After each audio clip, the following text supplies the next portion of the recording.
Mendekati bulan puasa Ramadan tahun 2025, sejumlah bahan sembako di pajak Inpres Desa Sukakarya, Kecamatan Simelu Timur Kabupaten Simelu Aceh, sudah mengalami kenaikan harga barang.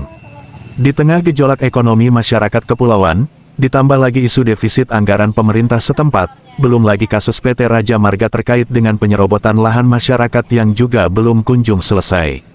Salah seorang pedagang sembako di pajak Inpres mengatakan, mau mendekati bulan Ramadan nih, bahan makanan apakah ada yang naik? Naik semuanya, gula naik, bawang naik, cabai, minyak naik, telur udah lumayan sekitar turun kan, kayak wortel naik. Kalau gula dulunya berapa sekilo kak? Sekilo 19, sekarang 20 ataupun 21 kan? 21 ya. Eceran kita. Kalau cabai berapa sekilo? Cabai sekilo ada yang 50, 55.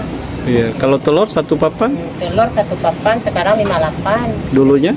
Dulu tuh 55, 54 kan? Berarti semuanya banyak yang naik Iya, barangnya? banyak yang naik sekarang nih. Dari harga sebelumnya kan? Iya. kondisi saat ini pun, masyarakat yang berbelanja tergolong sepi, sehingga dapat mempengaruhi perputaran ekonomi, pungkas seorang pedagang di pajak Inpres sekira pukul 15.30 waktu Indonesia Barat.